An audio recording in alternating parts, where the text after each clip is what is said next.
Hello, I'm Rachel Elder, and I am a therapist and owner at Connected Couples Counseling.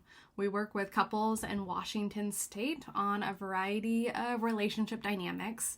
One of the core pieces we do with our couples is building better, productive, effective communication skills. So over the next few months, next few weeks, probably next year, we're going to come in with some different tangible skills that you can do in your own relationship and to get you exploring. How is your communication style?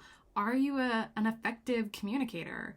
Are you a good direct, specific communicator? So we're going to get into all of these different tools and skills, but a key part of communication is actually listening.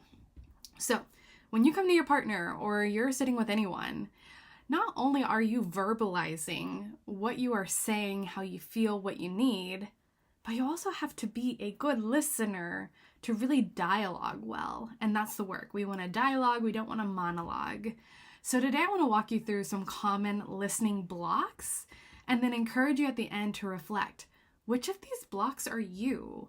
How often are these blocks showing up in your communication, including when you go to communicate with your partner? How are these blocks already happening, or how are they showing up as you try to dialogue with your partner?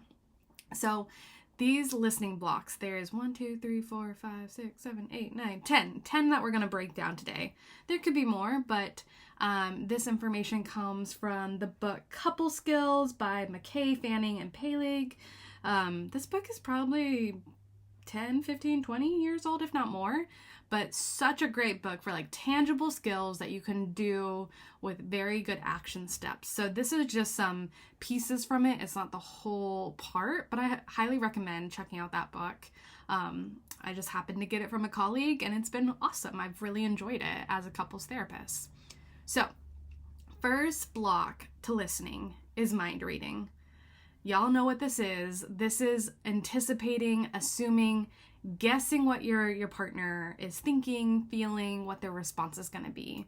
So when you go to your partner and say, hey, I'm really looking to maybe invest in a new fall wardrobe, or I want us to plan a family vacation. That mind reading is maybe assuming how they're going to respond. Maybe they're going to be like, no, we don't have the money, or you don't need those clothes, whatever it is, but you're mind reading. You're disregarding or distrusting what your partner is actually saying and instead trying to figure out what they really mean. So all of a sudden, you're not actively listening at all because you're trying to read their mind. You're not actually present to what's being said. When we do this, you're giving too much importance to subtle cues such as tone of voice, facial expressions, and posture, and you're ignoring the actual content of what is being said by your partner and putting your own assumptions or hunches into place. And I have to tell you, I am like the worst at this. I'm a couples therapist, and I know mind reading is so bad. It's a terrible game to play with your partner.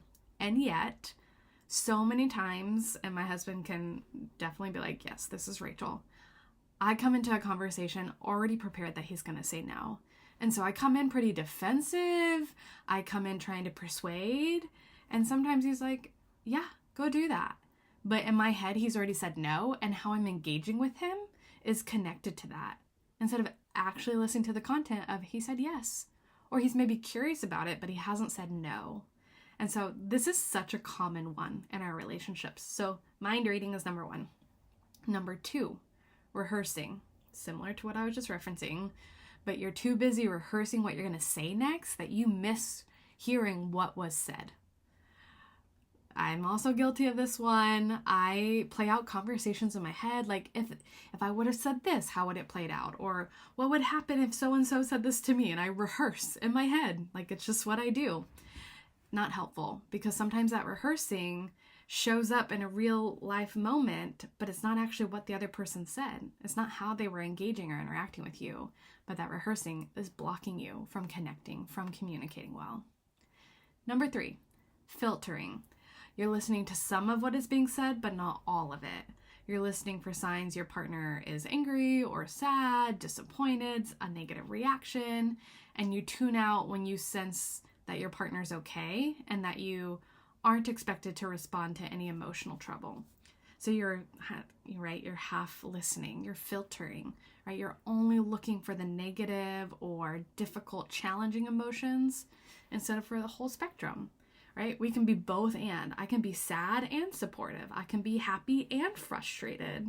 We've got to listen to all of it. And with filtering, we often exclude things we don't want to hear or is uncomfortable. So this also, again, we're not listening, which means we're not going to be communicating well because we're not hearing well. Number 4, judging. This is where you stop listening to your partner because of a negative judgment, and you only listen for the purpose of assigning blame and putting negative labels on your partner. Do you hear how that is? Like, as I say that, I'm like, oh, that sounds terrible. Like, if my partner was to do that with me, I would feel terrible. I would feel like, you don't see me. Do you see who I am? Do you know me? And that's where this judging really blocks our ability to see one another well and to create that vulnerability, that safety of saying, this is who I am, all parts of me, not just a part to blame or point fingers at or to judge. No one wants to be judged. Number 5, daydreaming. This is where your attention wanders, you find it challenging to pay attention, and you might be avoiding certain topics with your partner by daydreaming, by kind of, leaving the conversation. You're no longer present and you're distracted. Number 6 is advising. Also another one I'm so guilty of. Your partner barely has time to speak a complete sentence before you jump in with your advice. You search for the right solution, you're urging to fix everything, but it defeats your partner's need to just be seen and heard. Advising is good when your partner asks for it. When your partner says, can you give some advice? Can you give some feedback? How would you solve this? How would you fix it? It's not great when they're not asking for it. I think I'm on number 7, sparring. You only listen to disagree, argue, and debate. You take a position and defend it regardless of what your partner says. Now, I hear this sometimes in the couples work I do. Some people's personalities are just to spar. That's kind of the environment they grew up, or it feels connective or playful to them. You have to remember, not everybody likes sparring, or you need to invite that in, right? It's okay to debate. It's okay to look at areas that you disagree and dialogue around that, but you have to still make sure you're listening, right? If you want to be heard from your perspective, your opinions, your thoughts and beliefs, you also have to do the same for the other. And so you have to be really clear, like, are we in a debate conversation? Or are we in a conversation to connect? I've lost track of my counting, so the next one is being right.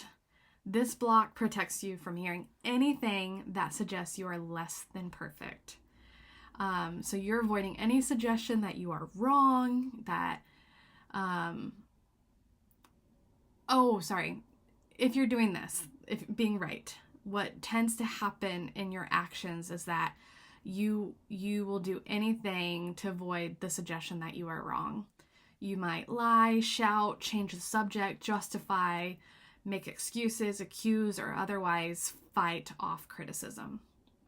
So I've been having this conversation as I'm kind of learning this attachment theory, but there's this research of we'd rather be right than happy because being right feels safer to us, but being happy creates more connection.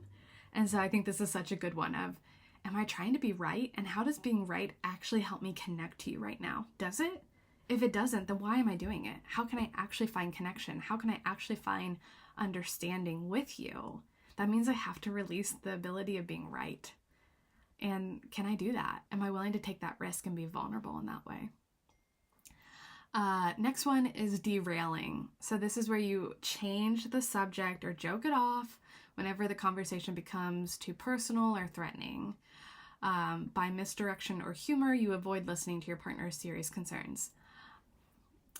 Husband, if you're listening, I love you. This is my husband. He is so good at integrating humor, which can be really helpful sometimes, right? Humor can help lighten, kind of increase or invite playfulness, lightheartedness, gentleness, and it can also come off in a hurtful way to your partner of like, you're not hearing me, you're making a joke out of this, or you're changing the subject, and this is actually really important to me. Can you be present in the conversation? Can you actually hear me and listen to me without making it clear that you're uncomfortable or you're not sure what to do with this, so you do derail the conversation? I love my husband. He knows this is his to work on. And the last one is placating. You're too quick to agree. Anytime your partner expresses doubt, irritation, or anxiety, you quickly jump to just say, "You're right. I'm sorry. I'll fix it." But when we do this, it seems like we're being nice and supportive, but we're still missing that deeper understanding and really seeing what is the purpose here, what is the need, really listening to understand. In this place, we're just listening to respond, and that feels good momentarily, but the long-lasting impact isn't there. So I'll review. Mind reading, rehearsing, filtering, judging, daydreaming, advising, sparring, being right, derailing, and placating. These are all blocks of listening, which means our communication is going to go down. It's not going to be effective. It's not going to be productive. It might feel like it is, but we're missing the core needs, the deeper purpose, the deeper goal and vision of what our partner is trying to communicate with us. So with this, all this data, now you just need to reflect. You got to be curious of what are the blocks of listening that come up the most for you? Which of these is showing up often, or what kinds of situations invite the different blocks? And with that, be mindful, be curious about it, and then start to look at, and how can I change this block for myself? What's going to help me stop placating my partner or derailing the conversation or reduce the focus of being right? What can I do to change that so that I can be listening to understand, where I can be empathizing and validating with my partner's experience and perspective, thoughts, feelings, needs, even if it's not the same as mine? To change these dynamics, we have to be aware, and then we have to make a plan of action to work on changing it. You're not just going to go from doing it to not doing it. That's just not how we are as humans. It takes work and progress to change old patterns, and the first step is being aware. So questions, thoughts about these listening blocks. Communication is not only verbalizing, but listening. And listening is often the biggest part of communicating well. So drop them in the comments. Let me know which ones you challenge with the most. And I highly encourage you to reflect, be aware, and see what you can do to change this, because you can change. It is possible. Until next time.